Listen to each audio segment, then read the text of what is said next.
My dear students, let's start with warming up questions of the topic 3.3 truth. We can start with chit chat questions. आप अपनी किताब और अपनी कलम के साथ बैठें और जो भी चीज़ें इम्पोर्टेंट बताई जा रही हैं उन्हें आप नोट करते चलें. So let's start with chit chat questions, in which the first question is, do we speak the truth all the time? अर्थात क्या हम हर बार सत्य बोलते हैं? Do we speak the truth all the time? क्या हम हर बार सच ही बोलते हैं? तो actually these questions our opinion questions. ये स्वमत के प्रश्न हैं. आपके अपने विचार हो सकते हैं अलग अलग.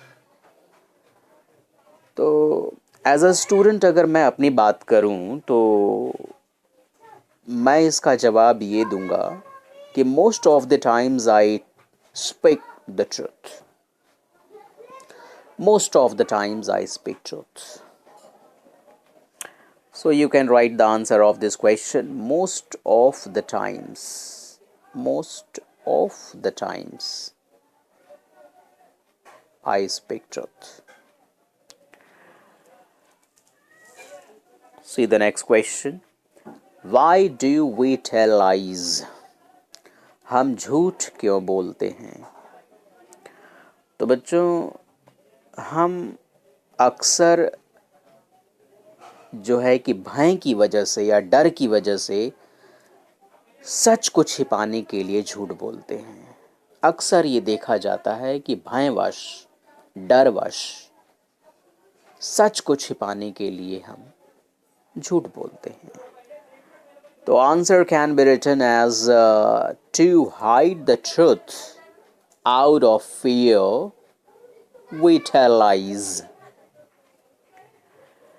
वीडियो को पॉज करिए, बार बार उसको सुनिए और लिखने की कोशिश करिए. Answer is we tell lies to hide the truth out of fear. Out of fear ये अर्थात भयवश या डरवश सच को छिपाने के लिए हम झूठ बोलते हैं. The third question is, how can words hurt someone? अर्थात शब्द किस प्रकार से किसी व्यक्ति को घायल कर सकते हैं? तो चिट चैट क्वेश्चन यानी वार्मिंग अप और वर्कशॉप करने से पहले आप से रिक्वेस्ट है कि आप एक बार इस लेसन का मेरा पुराना वीडियो जिसमें मैंने एक्सप्लेन किया है पूरी पोएम को, वो एक बार ज़रूर सुन लें. उसके बाद यहाँ पर आएँ तो काफ़ी कुछ आसान हो जाएगा आपके लिए समझना. जो third question is, how can words hurt someone? शब्द किस प्रकार से किसी व्यक्ति को घायल कर सकते हैं? तो इसका जवाब है, words can emotionally hurt someone if not used carefully. यदि शब्दों का सावधानी पूर्वक प्रयोग नहीं किया गया तो ये किसी की भावनाओं को ठेस पहुंचा सकते हैं, इमोशनली उन्हें हर्ट कर सकते हैं. So we can write emotionally words can hurt someone if they are not used carefully. The fourth question is, why should we take care of using proper words while speaking? अर्थात बोलते समय हमें उचित शब्दों का जो है प्रयोग करने के प्रति सावधान क्यों रहना चाहिए? तो इसका उत्तर ये है कि words may hurt someone's emotions and sentiments.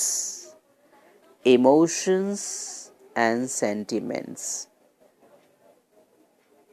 Emotions and sentiments.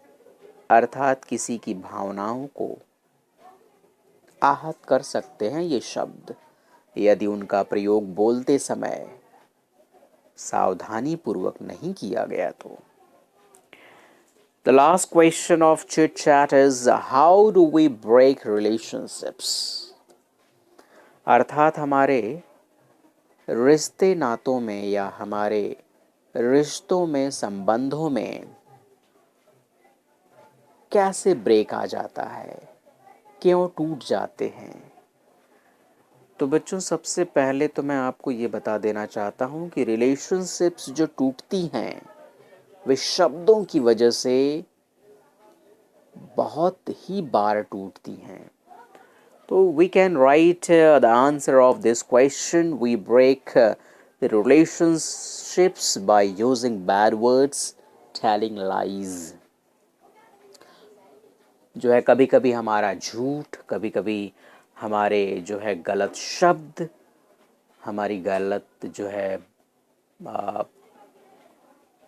भावनाओं को आहत करने वाले हमारे शब्द कभी कभी हमारे रिश्तों में कड़वाहट पैदा कर सकते हैं। तो ये इसका आंसर है। डोंट वरी, इनके आंसर्स हम आपको पीडीएफ में भी अवेलेबल कराएंगे। समझना बहुत ज़रूरी है, इसलिए आप वीडियोस को 1 नहीं, 2 नहीं, 3 नहीं, 4 नहीं, 5 बार देखने की कोशिश करें, समझने की कोशिश करें, बिल्कुल याद हो जाएगा सारी चीज़ें। तो आइए हम आगे बढ़ते हैं ज़रा। नेक्स्ट क्वेश्चन है हमारा,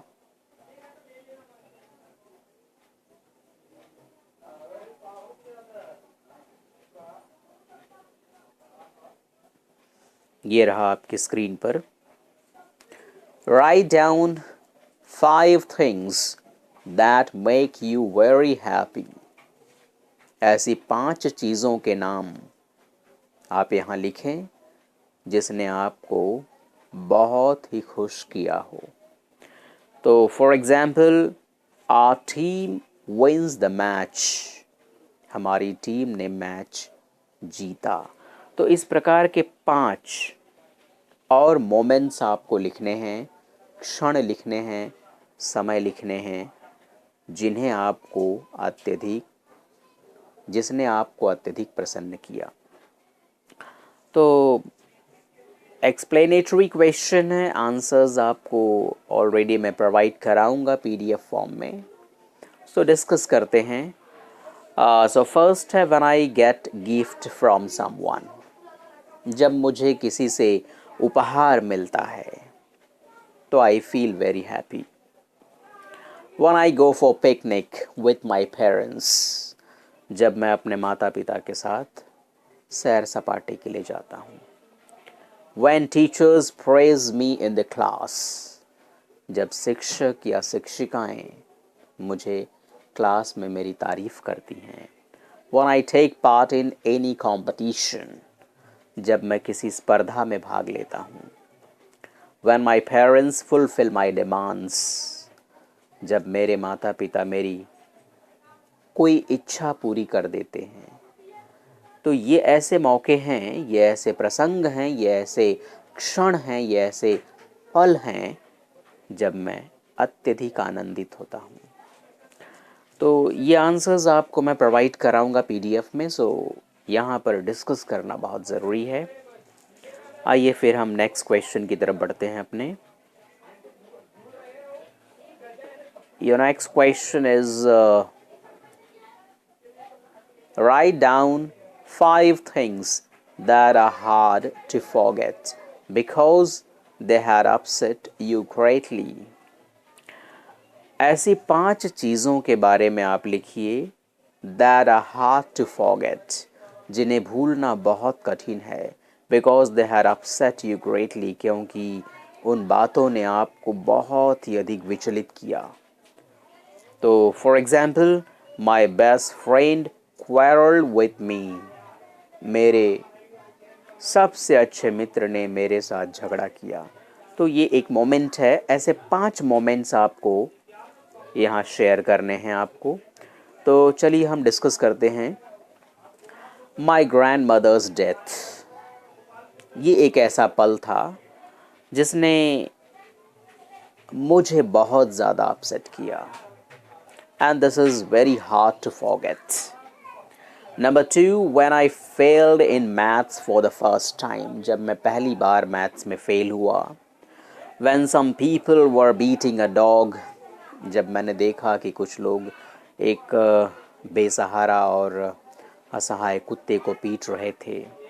When teacher scolded me in the class, जब शिक्षक महोदय ने मुझे भरी कक्षा में डांटा। And when my friend insulted me, और जब मेरे एक मित्र ने मुझे मेरा अपमान किया। तो ये कुछ ऐसे मोमेंट्स हैं, ये कुछ ऐसे एग्जाम्पल्स हैं that are very hard to forget because they had upset me greatly। तो ये था डिस्कशन। आइए हम आगे बढ़ते हैं। राइम स्कीम है बच्चों, यहाँ पर एक जो है पोएटिक डिवाइस है ये। इसके लिए एक सेपरेट वीडियो बनाने की ज़रूरत पड़ेगी मुझे आपके लिए। So I will make it, don't worry. So इसको स्किप करके हम आगे बढ़ते हैं। तो आगे पोएम स्टार्ट हो जाती है। सो आई एम